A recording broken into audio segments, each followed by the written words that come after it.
இன்றைய தேவ வார்த்தை 1 நாளாகம் 4ஆம் அதிகாரம் 10ஆம் வசனம். யாப்பேஸ் இஸ்ரவேலின் தேவனை நோக்கி, தேவரீர் என்னை ஆசீர்வதித்து என் எல்லையை பெரிதாக்கி உமது கரம் என்னோடிருந்து தீங்கு என்னை துக்கப்படுத்தாதபடிக்கு அதற்கு என்னை விலக்கி காத்தழுங்கும் என்று வேண்டிக் கொண்டான். அவன் வேண்டிக் கொண்டதை தேவன் அருளினார். ஆமேன். இது ஒரு சக்தி வாய்ந்த ஜெபமாகும். யாப்பேஸ் பணிவாய் தேவனை கேட்கிறார். தேவரீர் என்னை ஆசீர்வதித்து என் எல்லையை பெரிதாக்கி உமது கரம் என்னோடிருந்து தீங்கு என்னை துக்கப்படுத்தாதபடிக்கு அதற்கு என்னை விலக்கி காத்தருளும் என்று கேட்கிறார்.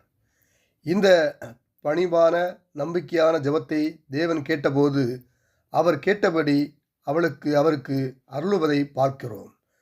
தேவன் நம்மை ஆசீர்வதிக்கவே விரும்புகிறார். யாப்பேஸ் தேவனை விசுவாசத்தோடு நாடினார். தேவனும் அவர் ஜெபத்தை கேட்டளினார். நாமும் தேவனுடன் நம்பிக்கையோடு ஜெபிக்கும்போது அவர் நம்மை நடத்தி, நம்மை பாதுகாப்பு, ஆசீர்வதித்து வழிநடத்துவார். நம்முடைய எல்லையை பெரிதாக்குவார். இந்த ஜெபம் வாழ்க்கையில் தடைகளையும் துக்கங்களையும் சந்திப்பவர்கள் தேவனுடைய ஆசீர்வாதத்தையும் பாதுகாப்பையும் வேண்டி ஜெபிப்பவருக்கு முன் மாதிரியாக திரள்கிறது.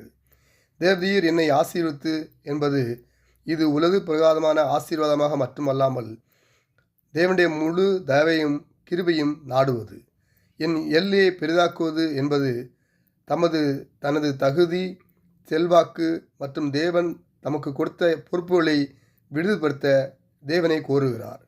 உமது கரம் என்னோடிருந்து என்பது சோதனைகளும் பொறுப்புகளும் அதிகமாகும் போது எல்லாவற்றையும் வழிநடத்த தேவனுடைய பருத்த கரம் என்னோடு கூட இருக்க வேண்டும் என்று கேட்டுகிறார். நாமும் தேவனிடம் விசுவாசத்தோடு ஜெபிக்கும்போது தேவன் நம்மையும் ஆசீர்வதித்து நம்முடைய எல்லையை பெரிதாக்கி அவருடைய கரம் நம்மோடு கூட இருந்து தீங்கு நம்மை துக்கப்படுத்தாதபடிக்கு விலக்கி காப்பார். இயேசு நாமத்தில் பிதாவே, ஆமேன்.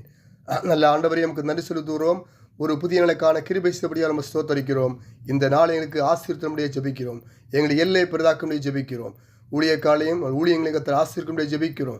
விசுவாசிகளை கத்தர் ஆசீர்வதிங்க, தேவையை சந்திங்க, எல்லையை பெரிதாக்குங்க, தீங்கு துக்கப்படாதபடி பாதுகாத்து கொடுங்க.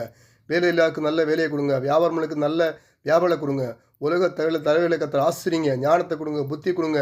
தேசத்தில் ஒரு சமாதானம் கட்டளும்படியாக ஜெபிக்கிறோம். இந்த நாள் முழுவதும் ஆசீர்வித்து பாதுகாத்து வழிநடத்தும்படியாக ஜெபிக்கிறேன். ஆண்டவரே, யார் யாருக்கு என்ன தேவைகள் இருக்கிறோ தேவைகளை சந்திக்கிறவர் நீர் ஆசீர்வித்து பாதுகாத்து வழிநடத்துங்க. இயேசு கிறிஸ்து நாமத்தில் ஜெபிக்கிறோம் எங்கள் ஜீவன் நல்ல பிதாவே. ஆமேன், ஆமேன், ஆமேன்.